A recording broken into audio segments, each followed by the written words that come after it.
Queen of Canada. Really? Did you ever grow anything in the garden of your mind? In the garden of your mind. You can grow ideas in the garden of your mind. In the garden of your mind. It's good to be curious. So as some of you may know, Canada is a constitutional monarchy and therefore has Elizabeth II as the head of state. CJP Gray makes a great clip about this, explaining how Canada fits into the whole Commonwealth. Now, the official title, by the way, of the Queen in Canada is Elizabeth II, by the grace of God in the United Kingdom, Canada and her other realms and territories, Queen, head of the Commonwealth, defender of the faith. Oh my god. Okay, so here's the thing.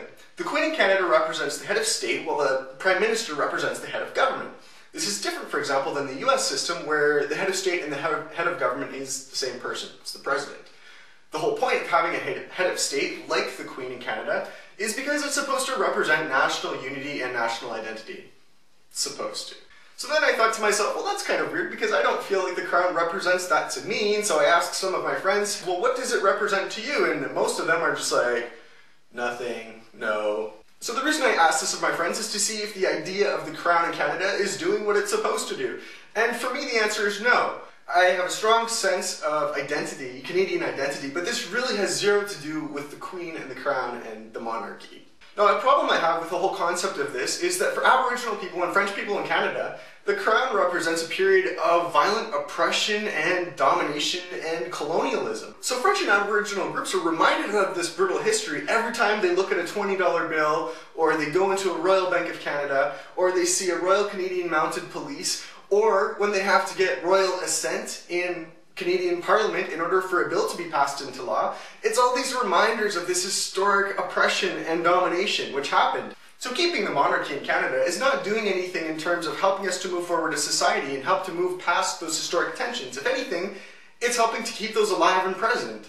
So some people may say, well, what's the big deal? I mean, it's just symbolic. It's not like the Queen does anything in Canada. It's not like she makes laws or she really interferes in politics. So, I mean, it's just historical. My answer to that is, well, symbols matter. Just ask any Germans today how they'd feel about reintroducing the swastika into their society and government. As for representing Canadian unity and identity, I really don't see how this is happening. As pointed out by Miles Dyer in his clip, the monarchy, the British monarchy, is represented by a person who made a speech last year to the British Parliament talking about austerity while sitting on a chair made out of gold and wearing a hat made out of diamonds. This is a great way to get people to hate you, but it has nothing to do with Canadian values or identity. So what do you think? Monarchy in Canada. Should we keep it? Should we get rid of it? Should we talk about it? You can think about things and make believe. All you have to do is think, and they'll grow.